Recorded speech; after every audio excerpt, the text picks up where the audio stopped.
It was a dreary Thursday afternoon when I pushed open the creaking door of the antique shop. The familiar scent of old books and musty wood greeting me. The shop was a labyrinth of ancient treasures, but my eyes were drawn to an object I had never seen before. An ornate clock. Its design was intricate and unlike any other timepiece in the shop. What truly caught my attention, though, was that its hands moved backward. The shop owner, a wizened old man with eyes that seemed to hold centuries of secrets, watched me from behind the counter. "Ah, that one catches your eye, does it?" he asked, his voice a raspy whisper. "It's quite unique, but I must warn you, it's not ordinary." His words should have ignited caution, but instead, they fueled my curiosity. I was drawn to the clock's enigmatic nature. "How much for the clock?" I asked, my voice barely hiding my eagerness. He hesitated, then named a price surprisingly modest for such a unique piece. With barely a second thought, I paid for the clock and left the shop, the old man's parting gaze heavy on my back. At home, I placed the clock on the mantelpiece in my living room, its backward ticking a soothing, albeit peculiar, background rhythm to my evening. As the hands approached what would have been midnight, I watched, fascinated. The clock struck 13. A chill ran down my spine. The air in the room felt heavier, charged with an unexplainable energy. It was then that I noticed the first odd occurrence. A book that I was sure I had left on the table was now on the shelf. I dismissed it as forgetfulness, but the unease in my gut lingered.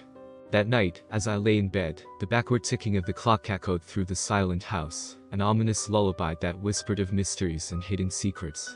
Little did I know, the stroke of 13 had set in motion events far stranger than I could have imagined. The days that followed brought a series of peculiar happenings. My once predictable life began to twist into a pattern of oddities that I couldn't ignore. The backward ticking of the clock seemed to echo through the very walls of my house, a constant reminder of its unnatural presence. It started subtly. I would find objects misplaced.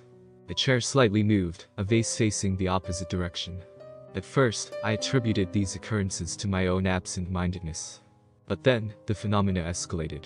There were moments when time seemed to stutter, like a glitch in reality. I would be doing something, only to find myself suddenly standing elsewhere, with no recollection of moving. One evening, as I sat reading, the room around me grew unnaturally cold. A sense of foreboding washed over me. I looked up to find the clock's hands approaching 13. The air seemed to buzz with anticipation. Then, as the clock chimed, a whisper floated through the room. A whisper that seemed to come from nowhere and everywhere at once. It was indistinct, a hushed murmur that made the hairs on the back of my neck stand up. I started to research the clock, digging through online forums and ancient texts, trying to uncover its origins. It led me to tales of a clockmaker renowned for his skill, and rumored to delve into the mystical arts. This clock was said to be his masterpiece, a creation that transcended the boundaries of time and space. But knowledge did little to prepare me for what happened next. One night, as the clock struck 13, the walls of my house seemed to dissolve into shadows. For a moment, I was no longer in my living room, but in a different place entirely, a grand ballroom with people dressed in attire from another era, dancing to a silent melody. As quickly as it appeared, the vision vanished, leaving me gasping for breath in my now normal, yet eerily silent living room. The clock's influence was growing, and with each passing day, I felt more trapped in its web. I tried to leave the house, to escape its grasp, but every time I reached for the door, an inexplicable force held me back, an invisible barrier that confined me to the space where the clock resided. It was as if the clock had created a realm of its own, a pocket in time where the past, present, and future collided in a disorienting dance. And I, unwittingly, had become a part of its sinister waltz. As the days blurred into a surreal amalgamation of time and memories, the grip of the clock on my reality tightened. The bizarre occurrences escalated, each more unnerving than the last. Shadows in the corner of my eyes, whispers just beyond the edge of hearing, and fleeting glimpses of figures that vanished when I turned to look directly at them. One particularly chilling evening, as I sat in the dimly lit living room, the clock struck its eerie 13th hour.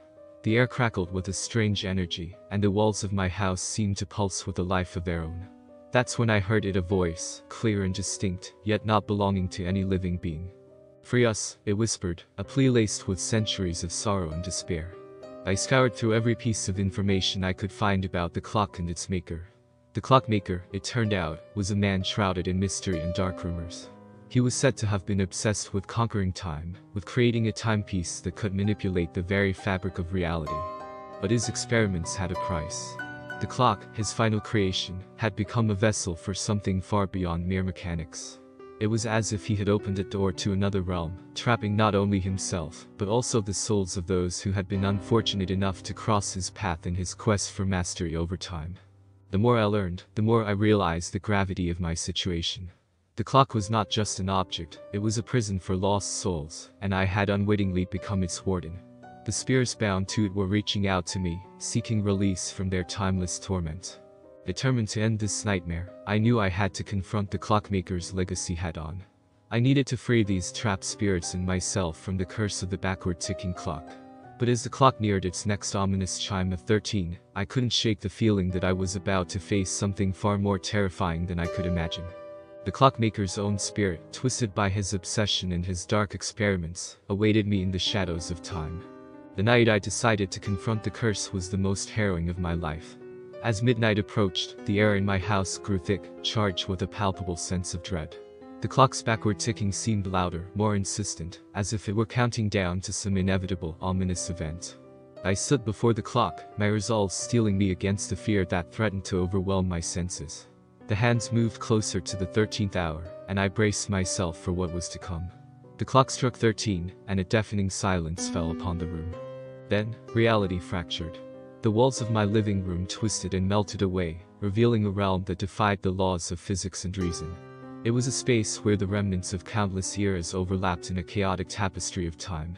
In this nightmarish landscape, I faced the tormented spirits bound to the clock. They were mere shadows, echoes of their former selves, trapped in a cycle of endless suffering. Their whispers filled the air, a cacophony of pain and regret. At the center of this maelstrom of time stood a figure, both formidable and tragic. The clockmaker, his eyes burning with a mad light, his form twisted by the dark energies he had unleashed. He was the heart of this temporal prison, the architect of his own damnation. I sought to conquer time, he rasped, his voice a hollow echo. But in my arrogance, I became its slave. And these souls, they are bound to my creation, unable to find peace. The air crackled with supernatural energy as the clockmaker's spirit grew more agitated. I realized then that the key to breaking the curse lay in releasing him from his self-made bondage. Summoning every ounce of courage, I stepped forward, reaching out to the tormented spirit. Let go of your obsession, I urged him. Release these souls and yourself. Break the cycle that binds you all to this clock. For a moment, time itself seemed to hold its breath.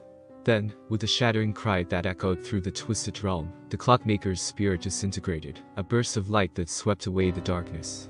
The trapped souls, freed from their shackles, soared upwards, disappearing into the ether. The realm around me began to collapse, the walls of my living room reforming from the chaos. As reality stitched itself back together, I found myself standing in front of the clock, its hands now still, forever frozen. The curse was broken, the spirits released. Exhausted and shaken, I collapsed to the floor, the weight of what I had experienced pressing down on me. But amidst the fatigue, there was a sense of peace. The nightmare was over, the clock's reign of terror ended. The morning light filtered softly through the curtains, casting a gentle glow over the room that had been the epicenter of such unimaginable events. I lay there for a long time, my body heavy with exhaustion, my mind reeling from the night's surreal experiences. Gradually, I picked myself up, my movements slow, almost mechanical. The clock, now a lifeless shell of its former enigmatic self, sat silently on the mantelpiece. Its hands, forever halted, were a stark reminder of the ordeal that had unfolded. As I moved through my house, the sense of normalcy felt surreal. The eerie occurrences, the whispers, the apparitions all were gone. Yet, the silence left in their wake was haunting. It was a silence filled with echoes of the past, a reminder of the thin veil that separates the ordinary from the extraordinary. The day passed in a blur, my actions automatic, as if part of me was still trapped in that otherworldly realm. I found myself glancing at the clock repeatedly, half expecting it to spring back to life, its hands resuming their backward dance. But it remained inert, a mere object devoid of the malevolent energy that had once powered it. As evening approached, I made my decision. The clock, despite its now harmless appearance, could not remain with me. Its presence was a constant reminder of the darkness that lurks within the unknown, of the fine line between curiosity and recklessness. I returned to the antique shop, the clock wrapped carefully in my arms. The shop owner was there, his expression unreadable as I placed the clock on the counter. I need to return this, I said, my voice steady despite the turmoil within. He regarded me for a long moment, his eyes reflecting a depth of understanding that sent a shiver down my spine. Without a word, he took the clock, his gnarled fingers caressing it almost reverently. As I turned to leave, he spoke, his voice low. "Be wary of the mysteries you pursue, young man. Some are not meant to be unraveled." His words lingered in my mind as I stepped out into the cooling evening air. The world seemed different now, or perhaps it was I who had changed. The experience had left an indelible mark on me, a newfound respect for the unknown, and the mysteries that lay beyond the realm of understanding. I walked home under the starlit sky, a sense of bittersweet relief washing over me. The adventure was over, but its shadows would always linger in the corners of my mind. As I glanced at my watch, I couldn't help but notice, for a fleeting second, the hands seemed to tick backward. A trick of the light, perhaps, or a final whisper from the world I had just left behind. The clock was gone, but its legacy would forever be a part of me, a haunting reminder of the night I unraveled the mysteries of time and faced the ghosts of the past.